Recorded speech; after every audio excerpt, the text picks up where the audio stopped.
In the heart of the Yoruba village of Okebuken, there lived a widow named Adebisi. She was a quiet woman, rarely seen engaging with the villagers. Adebisi had a daughter named Sod, a bright and cheerful girl who brought light into her mother's otherwise somber life. The villagers often whispered about Adebisi, claiming she was hiding something. Her husband had passed away under mysterious circumstances, and since then, she had become increasingly reclusive. Adebisi's house stood at the edge of the village, surrounded by tall, thick trees that cast long shadows over her home. The house itself was modest but well kept, with a large wooden door that was always firmly shut. The windows were small and high, making it difficult for anyone to see inside. Many villagers speculated about what went on behind those closed doors. Sod, unlike her mother, was a lively child. She loved playing with the other children in the village, though her appearances outside were sporadic and always under the watchful eye of Adebisi. The children of the village often wondered why Sod was kept hidden away so much. They speculated that Adebisi was overprotective because she was a widow, but others thought there was something more sinister at play. One day, Soda's best friend, Tond, asked her why she was always inside. Sod shrugged and said, "Mama says it's for my own good. She says the world outside is dangerous." Tond found this odd but didn't press further. He knew that Adebisi had a reputation for being strict and didn't want to get Sod in trouble. Despite the whispers and the curiosity, no one dared to confront Adebisi directly. She carried an aura of mystery and power that kept people at bay. Some said she had knowledge of ancient rituals, passed down through generations, that gave her powers. Others believed she was just a grieving widow trying to protect her only child. Little did they know, the truth was far more complicated and darker than anyone could have imagined. The village of Okebuken was a place where news and gossip traveled fast. The villagers spent their evenings gathered around fires, sharing stories and speculating about their neighbors. Adebisi and her daughter, Sod, were frequent topics of conversation. The mysterious behavior of Adebisi and the rare appearances of Sod fueled endless rumors and speculation. "Adebisi is up to something," whispered Aibo, the village seamstress, to her friend Akin. "I've seen her sneaking into the forest at night. What could she be doing out there?" Akin nodded thoughtfully. "There are many strange things in this world, Aibo. Perhaps she knows secrets we cannot understand. But what about Sod? That poor girl is never allowed to play like the other children." Others in the village shared similar sentiments. "Why is she so secretive? What is she hiding in that house?"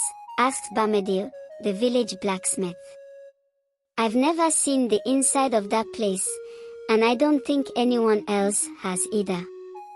One evening, during a particularly animated discussion at the village square, Baba Agba, the village chief, decided to speak.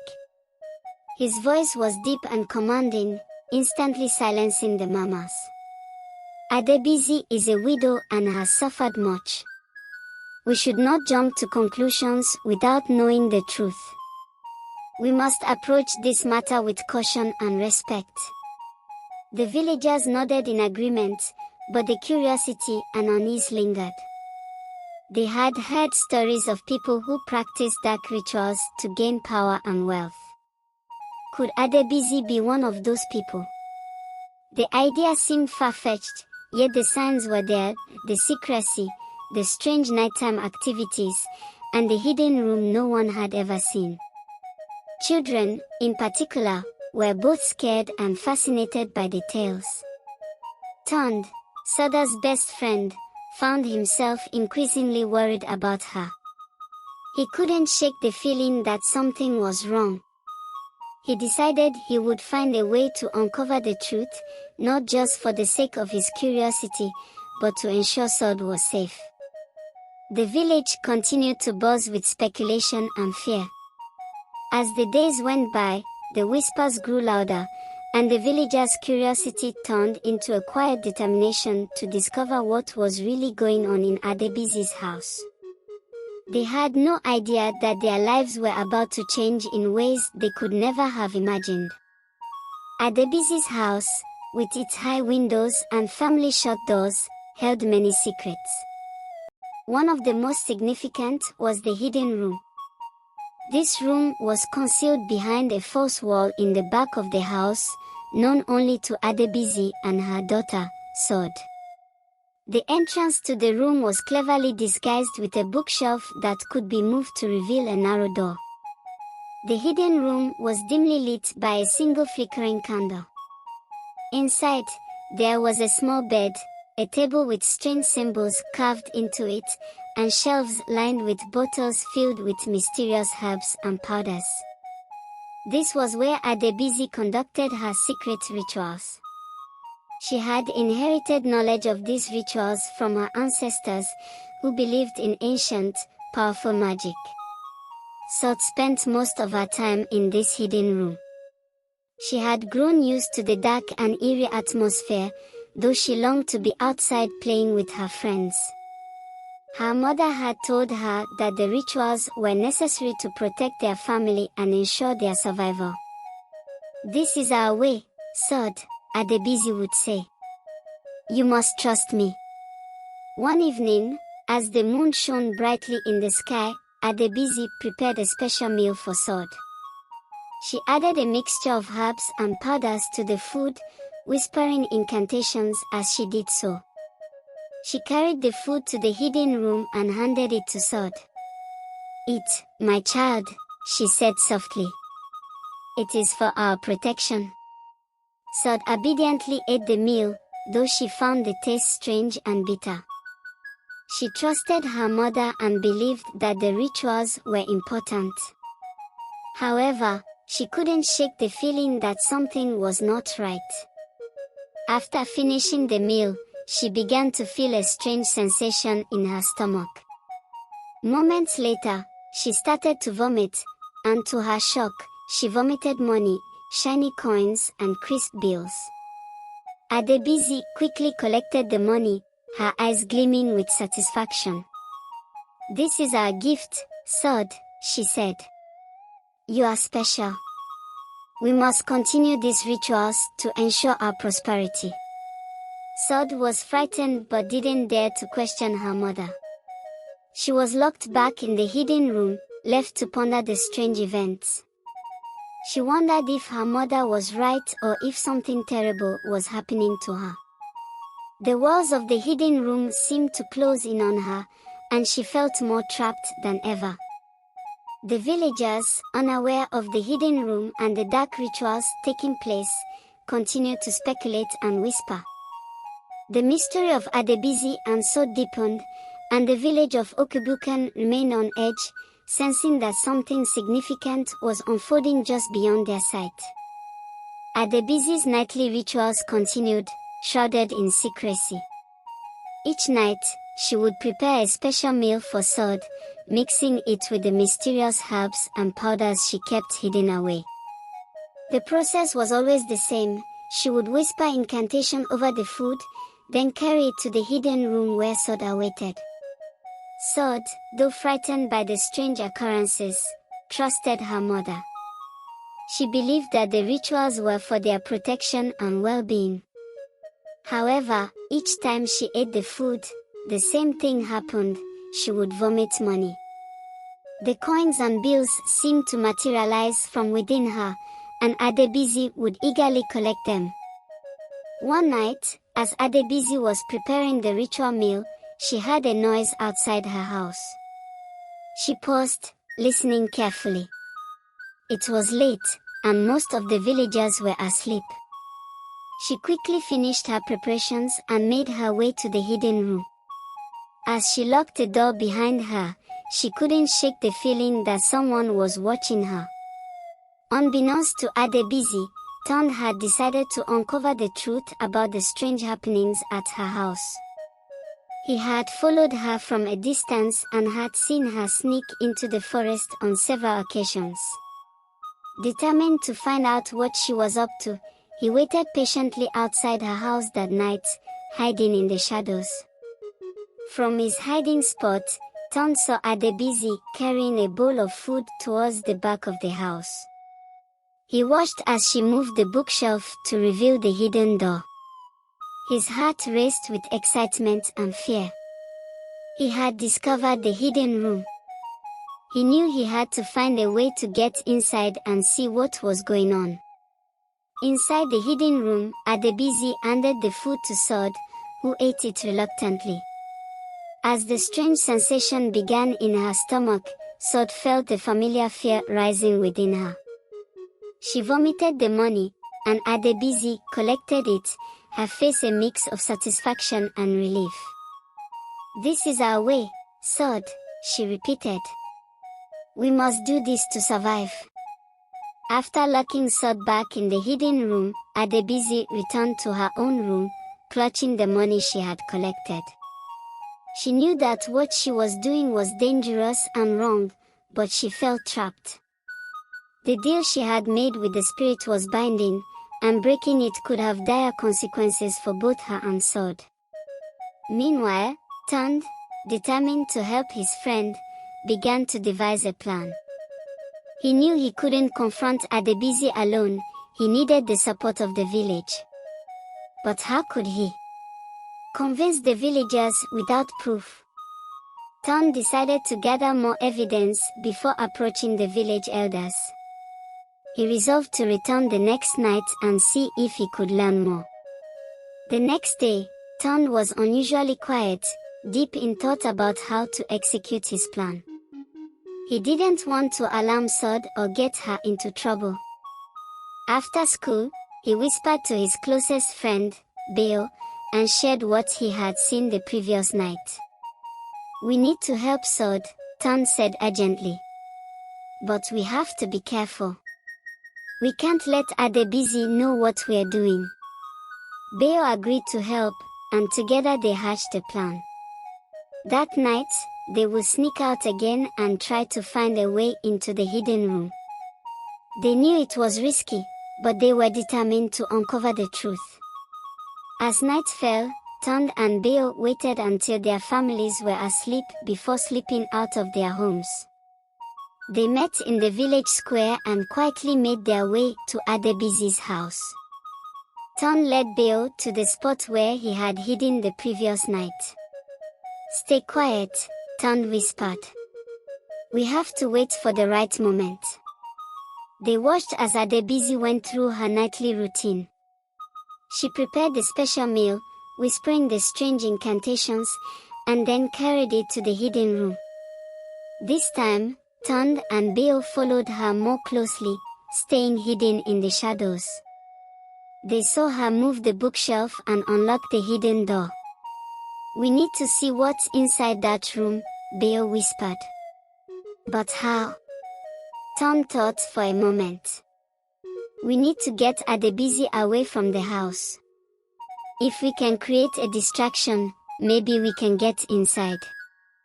They waited until Adebisi had returned to her room and then quietly discussed their plan. Tond would create a distraction while Beo tried to get into the hidden room. It was dangerous, but they felt it was the only way to help Sod. The next evening, Tond and Beo put their plan into action.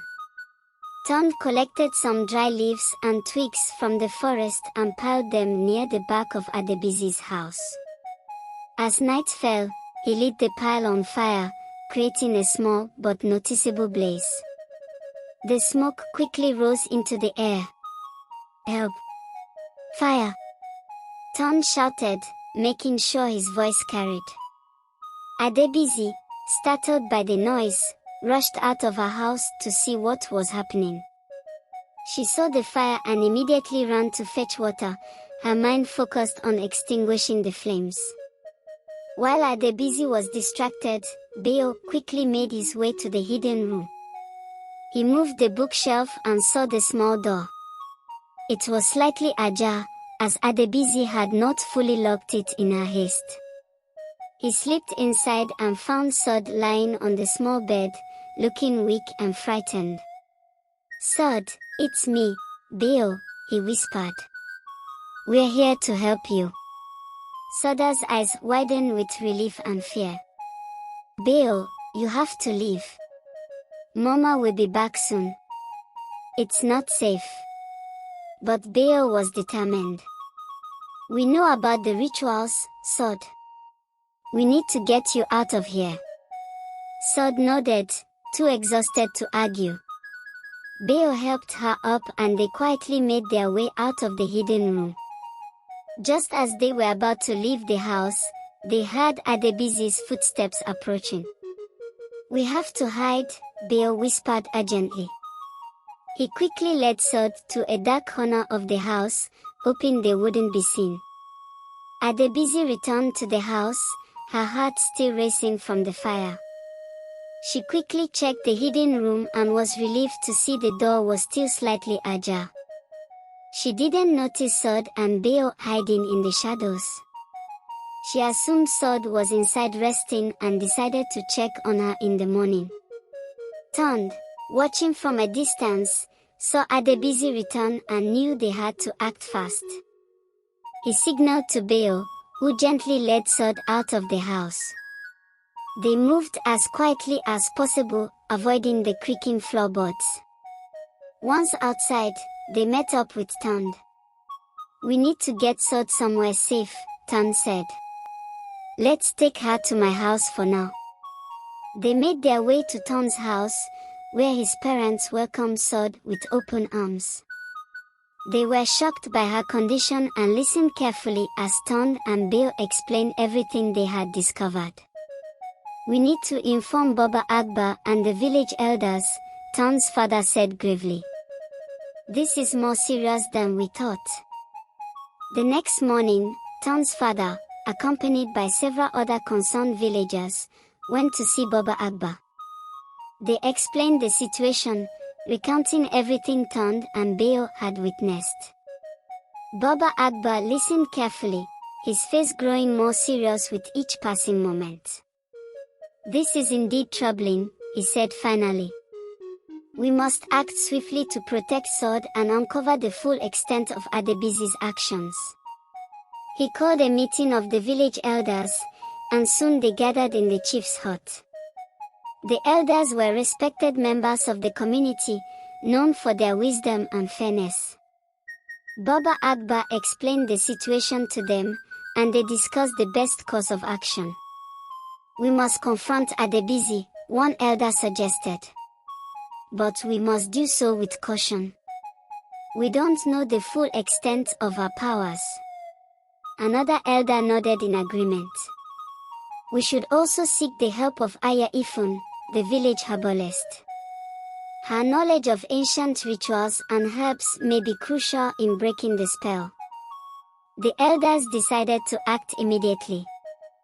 Baba Agba and a group of villagers, including Tund and Beo, made their way to Adebisi's house. They were determined to put an end to the dark rituals and free Sod from her mother's control. Adebisi was startled when she saw the group of villagers approaching her house. She knew something was wrong. As they reached her doorstep, Baba Agba stepped forward. "Adebisi, we need to talk," he said firmly. "We know about the hidden room and the rituals you've been performing. It's time to stop." Adebisi's face turned pale. She tried to deny the accusations, but the evidence was overwhelming. The villagers, led by Tund and Beo, described everything they had seen and heard. Adebisi realized there was no point in hiding the truth any longer. Tears streamed down her face as she confessed. "I made a terrible mistake," she said. "I made a deal with a powerful spirit to gain wealth. In return, I had to perform these rituals using my daughter, Sod. I thought it was the only way to ensure our survival." The villagers were shocked and saddened by Adebizi's confession. They felt a mix of anger and pity for her. Baba Akbar, with a heavy heart, decided that Adebizi needed to be held accountable for her actions but also needed help. "We will take care of Sod," he said gently. "And we will find a way to break the spell. Adebizi, you must come with us to see Aya Ifun. She will know what to do." Adebizi nodded, too overwhelmed with guilt and sorrow to resist. She knew she had to make amends for the harm she had caused. The villagers, now united in their determination to help Sod and restore peace to their community, set off towards Aya Ifun's hut. Aya Ifun lived on the outskirts of the village, in a small hut surrounded by herbs and medicinal plants. She was known for her wisdom and knowledge of ancient practices. When the villagers arrived with Adebizi and Sod, she welcomed them warmly, sensing the gravity of the situation. Baba Akbar explained everything to Aya Ifun, who listened intently. She examined Sod and could see the toll the rituals had taken on the young girl. "This is a dark magic," Aya Ifun said gravely. "But it can be undone with the right herbs and incantations. We will need to perform a powerful cleansing ritual." Adebizi looked at Aya Ifun with pleading eyes. "Please, help my daughter. I will do anything to make this right." Aya Ifun nodded. "First, we must gather the necessary herbs. Then we will perform the ritual under the full moon. It will be a difficult process, but it is the only way to break the spell and free Sod from its hold." The villagers quickly set to work, gathering the herbs and preparing for the ritual. Aya Ifun instructed them on what to do, and they followed her guidance meticulously. There was a sense of urgency and determination in the air. As night fell, the full moon cast an eerie glow over the village. The villagers gathered around Aya Ifun's hut, their faces a mix of hope and fear. Adebizi stood close to Sod, holding her hand tightly. She knew this was her last chance to make things right. Under the light of the full moon, Aya Ifun began the cleansing ritual. She placed the herbs in a large bowl and set them on fire, creating a thick, aromatic smoke. She chanted ancient incantations, calling upon the spirits to aid in breaking the dark spell. Sod, weak and trembling, was brought forward. Aya Ifun gave her a special potion to drink. The potion was made from the herbs the villagers had gathered, mixed with water from a sacred stream. Sod hesitated for a moment but then drank the potion, trusting in the wise herbalist. As the smoke swirled around them, Aya Ifun placed her hands on Soda's forehead and continued chanting. The villagers watched in silence, their hearts filled with hope. Adebizi stood nearby, tears streaming down her face, praying for her daughter's safety. The ritual lasted for what felt like hours. Soda's body convulsed as the dark magic was forced out of her. Aya Ifun's chants grew louder, more urgent, as she commanded the spirits to release Sod from their grip. The air crackled with energy, and the villagers could feel the power of the ritual. Finally, with one last, powerful incantation, Aya Ifun brought the ritual to an end. Sod collapsed to the ground, exhausted but free from the dark magic that had controlled her. The villagers rushed forward to help her, their faces filled with relief and joy. Sod slowly regained her strength over the next few days. The villagers took turns caring for her, making sure she had everything she needed. Adebizi, filled with remorse, stayed by her daughter's side, determined to make amends for the pain she had caused. Baba Akbar and the village elders decided that Adebizi should be given a chance to redeem herself. They understood that her actions had been driven by desperation and fear, and they believed in the power of forgiveness and healing. Adebisi agreed to undergo a period of penance, during which she would help Aya Ifon with her herbal remedies and learn the true ways of healing and protection.